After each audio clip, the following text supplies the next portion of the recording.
first rose-ringed parakeets arrived in Kensington Gardens about 10 years ago. And now there are maybe 100 of them. It's impossible to count as they rush around shrieking. And you get the impression that they're everywhere.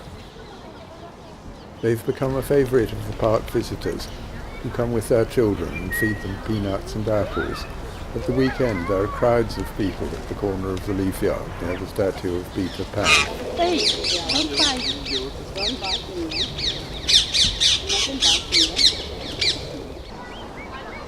The parakeets crowd here too, of course. They've become very demanding and sometimes bite people who are slow to feed them.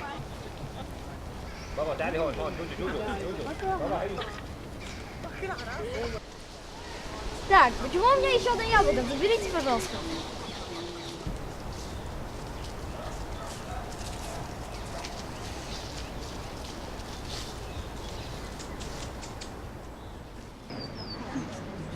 How did it happen? People have been bringing these Indian birds to the west for a very long time.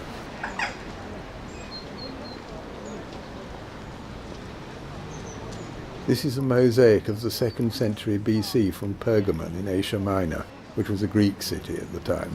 Traders travelling along the Silk Road from the east must have imported the birds. They brought two species, the small rose-ringed parakeet we have in the park, and the Alexandrian parakeet, which is a bit larger. It's called that because there's a legend that the birds were brought to the west by the army of Alexander the Great.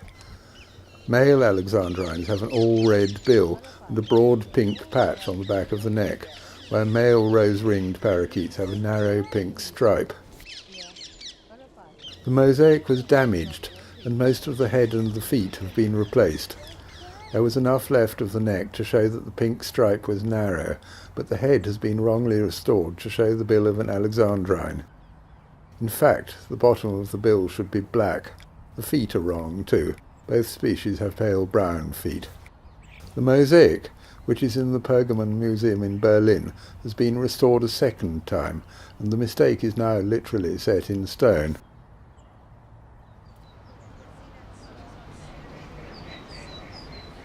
Parakeets arrived in Britain with the Romans. This wall painting dates from the 1st century AD. It was found in the city of London when a new office building was being put up. The birds are a bit faint and you can't tell which species they are, but they're unmistakable. If parakeets have been here for such a long time, why have they only appeared in the wild now? Captive birds escape all the time. There are various legends about this. One is that a lot of parakeets were brought to Britain in 1950 for the filming of The African Queen at Isleworth Studios in outer London, and they escaped. Another legend is that they were brought to London by Jimi Hendrix. Needless to say, both stories are rubbish.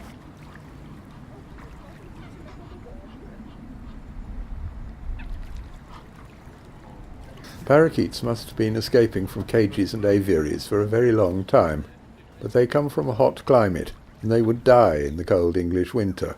It seems that maybe 30 years ago, a race of super parakeets evolved which were tougher and could stand the cold. This allowed them to start breeding, and numbers went up quickly. They still need to shelter in tree holes on cold winter days.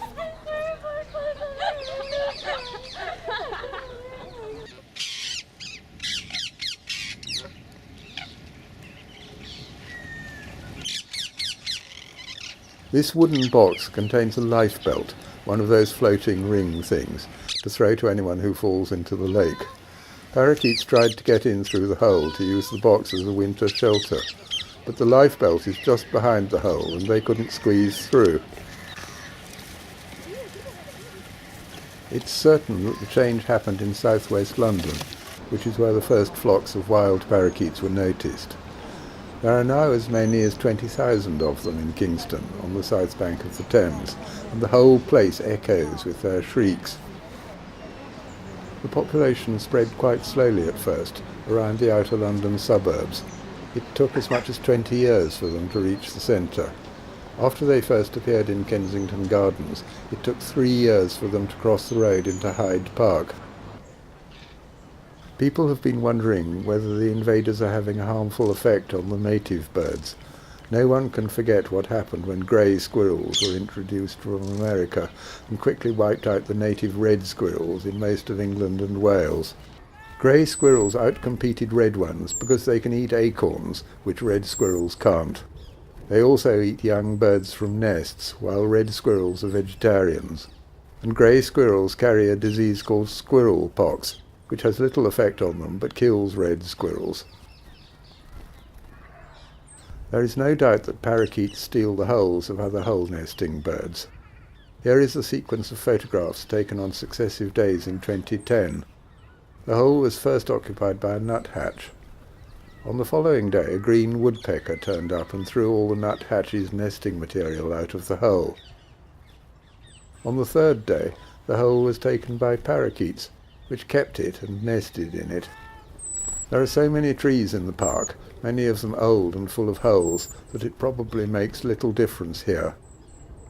But in the country as a whole, it must be putting some strain on the native species. Anyway, parakeets are part of the ecology of southern England now, and they won't go away. They are also preyed upon by other birds. Here are some pictures of parakeets taken by peregrines. This one shows an adult peregrine passing it to a juvenile in mid-air. They have also been taken by sparrowhawks. In the park, we've seen parakeets caught by hobbies to feed their young. This picture isn't very clear because it was taken with a short lens, but it shows a juvenile hobby at the top of a tree eating a parakeet. Hobbies are small falcons, not much larger than parakeets, and this was a surprise. The Tawny Owls in the park have also taken parakeets to feed their owlets. Here is a young owl eating one. Tawny owls are nocturnal, but will hunt by day when they have a hungry family to feed. We've seen them waiting in tall trees until a parakeet perches on the top branches of a lower tree. Then the owl sails out on silent wings and grabs it with its strong feet. These pictures show a carrion crow attacking and killing a parakeet on the ground. We think that the parakeet was sick or injured before the attack, and the crow saw it and took its chance. Nevertheless, it was a severe fight because parakeets have powerful beaks and a fierce bite. In the end, the larger bird won and devoured it.